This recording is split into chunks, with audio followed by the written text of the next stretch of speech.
Hello, samahan niyo ako sa pagluluto ko ng cheesy tuna Shanghai.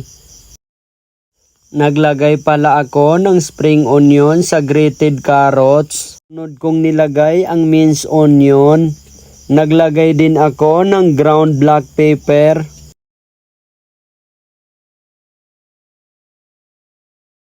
Nag-add din ako ng garlic powder.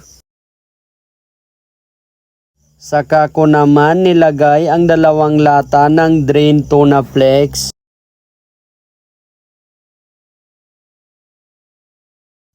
Then, hinalo-halo ko lahat ng ingredient.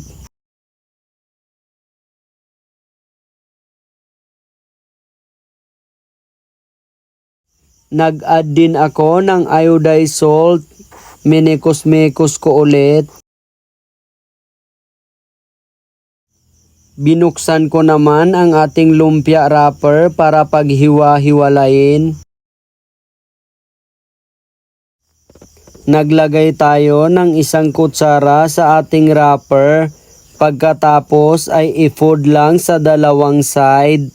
Tapos basain lang ng kaunting tubig sa dulo para dumikit. Ulit-ulitin lang ito hanggang sa maubos ang ating palaman.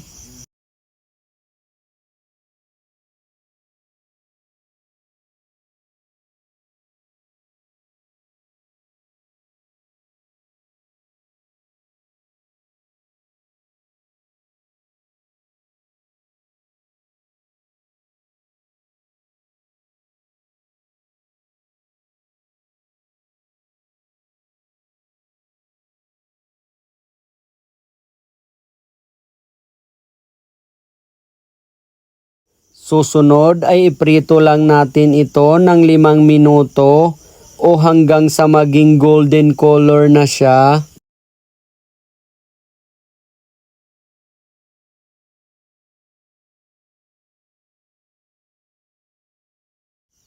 Pagkaluto ng ating lumpia ay hanguin ito at ilagay sa lalagyan. At ito na nga ang ating cheesy tuna Shanghai.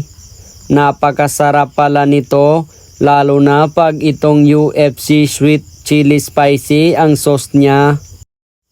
Please subscribe for more delicious recipe. Thank you for watching.